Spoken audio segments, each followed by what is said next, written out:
Breaking news. Nigerian social media has been buzzing with shocking headlines.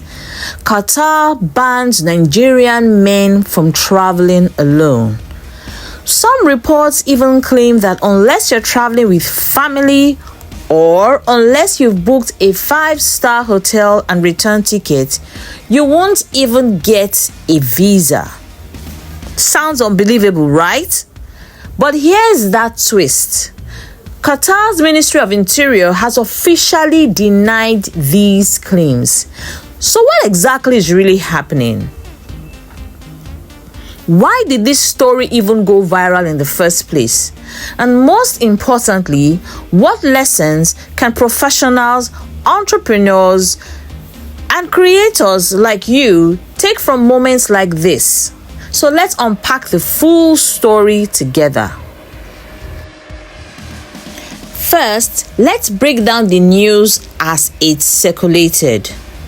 Certain online platforms reported that Qatar had quietly introduced new visa restrictions targeting Nigerians. The claims were very specific. Single men under 40 would not be allowed in unless they were traveling with family. Some outlets went further, saying you'd need a 5-star hotel booking and confirmed return flight to even qualify. Naturally, this caused outrage. People started asking, why Nigerians? Why such extreme measures? Is this about security, reputation, or something else? On Twitter and WhatsApp groups, screenshots of supposed official notices spread like wildfire. And as we all know, once a dramatic headline takes off in Nigeria, it becomes the truth in people's minds. But here's the other side. Qatar's Ministry of Interior came out quickly to deny the reports. They insisted that no such policy exists and that Nigerians are still welcome and that visas are being processed as usual. Now, whether you believe the official denial or not is another conversation. Sometimes governments deny things quietly while making changes behind the scenes.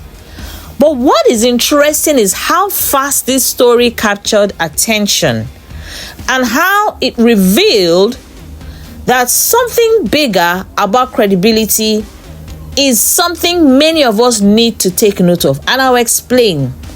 Because this is where I want you to lean in. Because whether or not the ban is true, the perception already did some damage. I mean, think about it. Investors, employers, or global partners who saw the headline may now question Nigerian professionals without even checking the facts. And isn't that the same way your personal brand works on LinkedIn, on YouTube, on Instagram, Twitter, or even Facebook?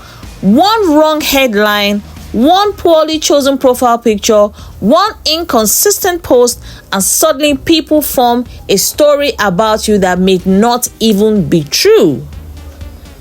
And that's why I always say credibility is fragile. If you don't tell your story, someone else will. And usually, they won't tell it the way you want. So what can we learn from the Qatar story? Let me break it into 3 simple lessons that you can apply today. Lesson 1, control your narrative. If Qatar's officials hadn't come out quickly to deny the reports, the false story would have stuck. And the same applies to you. When people search your name, what shows up first? Your LinkedIn profile, an old Facebook post, or nothing at all? Lesson 2, credibility travels ahead of you. Before you even step into a room or a country, people already have Googled you, read your profile, or judged your digital footprint. And that means everything about you online isn't just a CV, it is your passport. The more credible content you share, the less likely one bad headline or one false perception will define you. So if you've been silent online, people will believe anything they hear. But if you've been consistent, your content will defend you even when you are not in the room. So here's my encouragement. Don't wait for a crisis before you take your personal brand seriously. Don't wait until an opportunity is blocked, a visa is denied, or a headline misrepresents you. Build your credibility before you need it. And if you're in Nigeria right now, this Qatar story is a reminder. The world is watching. And the question is, what story are you telling? And if this breakdown was helpful, share it with someone in your network and tell me in the comments, have you ever lost an opportunity because of perception, travel restrictions, or even misinformation? Your story might help someone else. And remember, social media is not just any platform.